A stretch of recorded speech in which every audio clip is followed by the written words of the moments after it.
पश्चिम बंगाल की मुख्यमंत्री ममता बनर्जी ने दक्षिण बंगाल के 14 जिलों में 7033 भूमि के पट्टे वर्चुअल माध्यम से वितरित किए। इस अवसर पर पश्चिम बर्धमान के बाराबनी विधानसभा के सालानपुर प्रखंड में एक विशेष कार्यक्रम का आयोजन किया गया, जहां मुख्यमंत्री ने 52 लाभार्थियों को भूमि के पट्टे वर्चुअल माध्यम से सौंपे।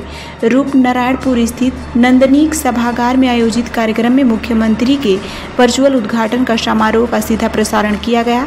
बाराबनी विधायक और आसनसोल नगर निगम के मेयर विधान उपाध्याय ने 52 लोगों को व्यक्तिगत रूप से पट्टे के दस्तावेज सौंपे।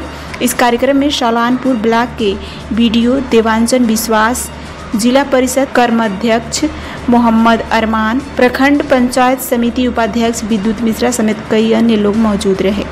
पश्चिमबंग माननीय मुख्यमंत्री ममता बंदोपाध्याय विभिन्न प्रकल्प विभिन्न उन्नयन आज के उद्बोधन करें और तार साथे हमारे सालानपुर ब्लॉके विभिन्न जगह उन्नयन डेवलपमेंटेर जो काज शुरू होच्छे सेगुलो उद्बोधन करेছেন এবং আমাদের পাট্টা দেওয়া হলো প্রায় 5,000।